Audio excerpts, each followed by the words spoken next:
নমস্কার। অনেক দিন পর আবার আপনাদের সঙ্গে দেখা। মাঝে কদিন ভিডিও করতে পারিনি। মার্কেট তো দেখলেন ভালোই আছে। ইন্ডিয়ান মার্কেট প্রথমে সুখবর দিয়ে শুরু করি। BSc market cap 5 lakh trillion হয়ে গেল। 5 লাখ ট্রিলিয়ন হওয়াটা বড় কথা নয়, এটা তো একদিন হবার ছিল, বাড়বে। কিন্তু 4 লক্ষ ট্রিলিয়ন হতে টাইম লেগেছিল হচ্ছে 80, ধরুন এত বছর, প্রায় 50 বছর। 4 লক্ষ ট্রিলিয়ন হতে 50-60 বছরের টাইম। সেখানে এই লাস্ট 4 লক্ষ থেকে 5 লক্ষ গেল 6 মাসে। তার মানে বুঝতে পারছেন যে মার্কেট একটা ভ্যালুয়েশন কোথায় নিয়ে যাচ্ছে। হ্যাঁ, একটু ভয় লাগতে পারে যে যদি কিছু ওলট পালট হয়, যে ওলট পালটের চান্স মার্কেটে আছে, তাহলে হয়তো আমাদের প্রবলেম হতে পারে। কিন্তু মার্কেটের নিয়মই হচ্ছে, আপনাকে বারবার একটা কথা বলি, নিজের সবসময় ভাববেন সবচেয়ে ভালোর জন্য, বেস্ট, মানে এইটা হলে আমি এত পেতে পারি। কিন্তু পজিশানটা নেবেন ওয়ার্স্টটাকে মাথায় রেখে, মানে সবচেয়ে খারাপ হলে আপনার কি লস হতে পারে। এটা এই ধরনের যদি মার্কেটে আপনার চিন্তাধারা থাকে, তো মার্কেট যাই হোক না কেন আপনি রোজগার করতে থাকবেন। এই মাসে অনেকগুলো খবর একের পর এক আসছে। ডাও ফার্স্ট টাইম 40,000, একসঙ্গে ডাও, রাসেল 200, ন্যাসডাক, S&P সব একসঙ্গে এবার হাই করলো, মানে নতুন হাই বানাচ্ছে। এটা ব্রড বেস মার্কেট। আবার দেখলেন কালকের আগের দিন হঠাৎ করে হাই থেকে 300 পয়েন্ট থেকে ডাও জোন্স 250 পয়েন্ট মাইনাস হয়ে গেল। এইখানেই হচ্ছে জীবনে যা কিছু করবেন তার যে একটা জায়গা বানানো, একে বলে। জেপি খবরটা কী ছিল? সামান্য খবর। জেপি মর্গানের সিইও দিমেন সাহেব, উনি বলেছিলেন যে আমি রিটায়ারমেন্ট নেব। রিটায়ারমেন্ট তো লোককে নিতেই হবে, কিন্তু লোকটার প্রতি আমেরিকান মার্কেটের এত ভরসা যে ও রিটায়ারমেন্ট নিলে কি হয়ে যাবে না হয়ে যাবে। কারণ মার্কেট একটা লোকের খালি বলেছে যে আমি হয়তো রিটায়ারমেন্ট নেবো, আমি আর নিতে পারি, তার জন্য পড়ে যাচ্ছে। তার মানে কি, তার এই নামটা, এই জিনিসটা বানানোই জীবনের আসল চাহিদা। টাকা পয়সা তো বাই প্রোডাক্ট হবে, জানবেন। যেন শেয়ার যদি আপনি ঠিকঠাক চয়েস করেন না, তখন আপনাকে খালি দেখতে হয় শেয়ারটা বাড়ছে কিনা, তার বেসিকটা ঠিক আছে কিনা, ফান্ডামেন্টাল ঠিক আছে কিনা। টাকা পয়সা বাই প্রোডাক্ট, মানে এমনিতেই আপনি ভালো শেয়ার, এমনিতেই আপনি টাকা বাড়বে, এমনিতেই আপনার ওয়েলথ ক্রিয়েশন হবে। তো এই যে উনি যে নামটা কামিয়েছেন, যে এত দিন ধরে এত নাম, যে নামে সামান্য চলে যাবে। এই ধরুন যেদিনকে নারায়ণ মূর্তি যখন বললেন যে ইনফোসিস ছেড়ে দেবো, একই অবস্থা ইনফোসিসের হয়েছে। যেদিন রতন টাটা সাহেব বলবেন যে আমি আর নেই, পুরো কোনো কিছুই দেখবো না, একই হবে। একই হয়েছিল TCS-এর যখন, নামটা মনে পড়ছে না, উনি যখন চলে গেছিলেন। তো these are the names. Anil Agarwal বেদান্তর জন্য কোনোদিন যদি বলেন যে ছেড়ে দেবো, দেখবেন বেদান্ত। তবে এটা তো শুধু সেই শেয়ারটার ওপর পড়েছে, কিন্তু টাটার দেখবেন পড়বে পুরো মার্কেটের ওপর, যেরকম ডিমেন সাহেবের পুরো আমেরিকান মার্কেটের ওপর পড়েছে। এই জিনিসটা আমার ভালো লাগে, যে সারা জীবন ধরে আপনি এমন একটা জায়গায় পৌঁছেছেন, আপনার সমস্ত কর্মকাণ্ড দিয়ে নিজেকে সেই জায়গায় রেখে, যে আপনার জন্য মার্কেট এফেক্ট করছে।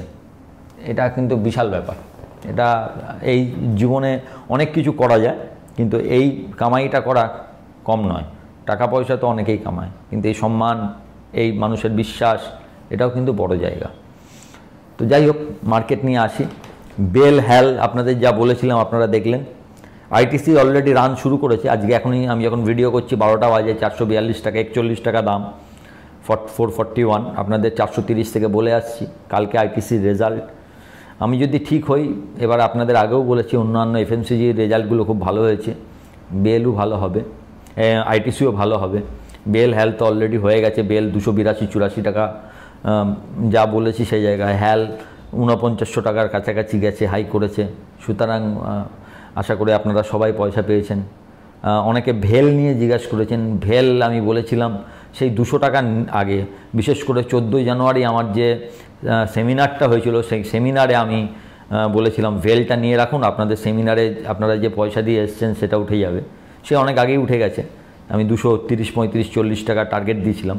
তারপর বলেছিলাম যারা রাখতে চান 300 টাকা তাদের 300, 320 টাকা তাদের টার্গেট।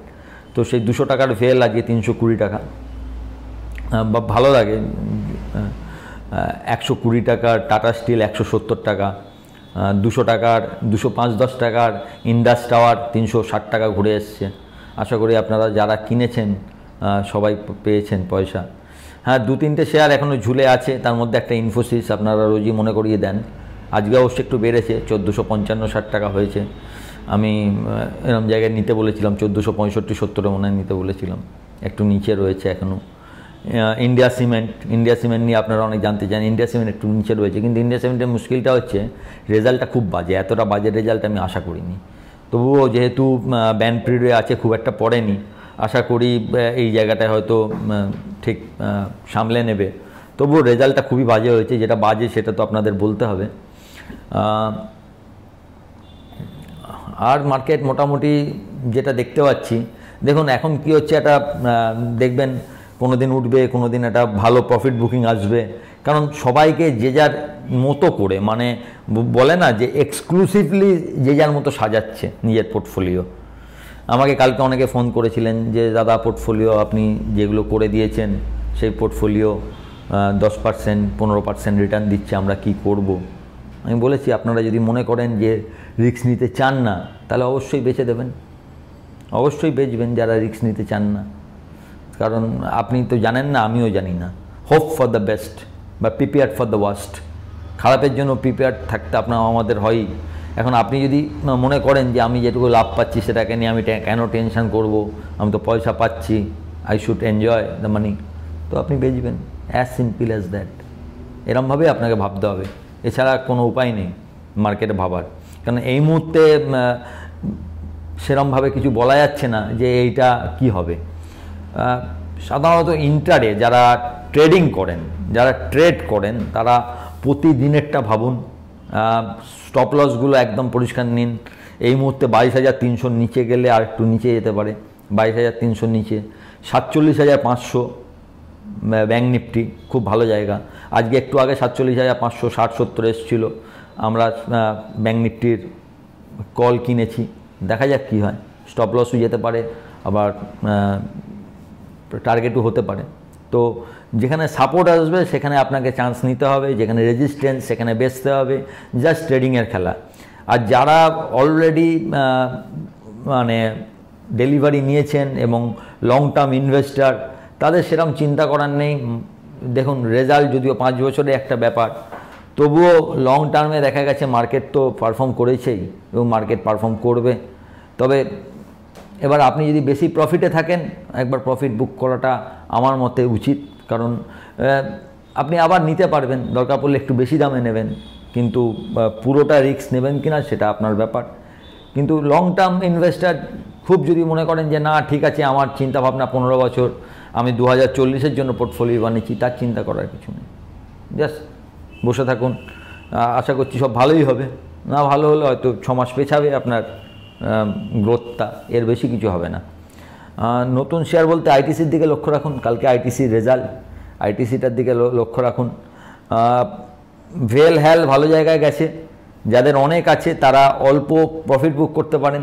প্রফিট বুক এই অর্থে একবার বেচলেন, আবার 5% নিচে পেলে নিয়ে নেবেন, বেলটা 10% নিচে পেলে নিয়ে নেবেন। আজকেও যেরকম সকালে কেউ যদি বেল বেচতে পারতো 278-79-তে, আবার 264, সেখান থেকে আবার 284, এত বড় রেঞ্জে, বিগ রেঞ্জে, মানে বড় প্রফিট বুকিং, সেখান থেকে আবার যারা নিতে পারেননি, রেজাল্টের আগে যারা নেননি, তারা সুযোগ পেয়েছেন, তারা নিয়েছেন।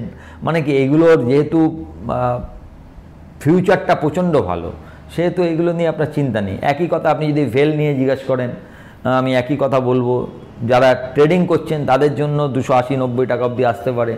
ইনভেস্টাররা চিন্তা করার কিছু নেই, রাখুন, কারণ বিশাল অর্ডার বুক, এক্সিকিউশন একটু হয়তো কম আছে, এক্সিকিউশন ছাড়াই তো এত দূর এগোলো, 200 টাকা থেকে 300 টাকা চলে গেল। আপনি এখন এগুলো ব্যাপার হচ্ছে কি, যদি আপনি সিকোয়েন্সিয়াল দেখেন, কোয়ার্টার অন কোয়ার্টার, দেখবেন প্রফিট 10 গুণ হয়েছে।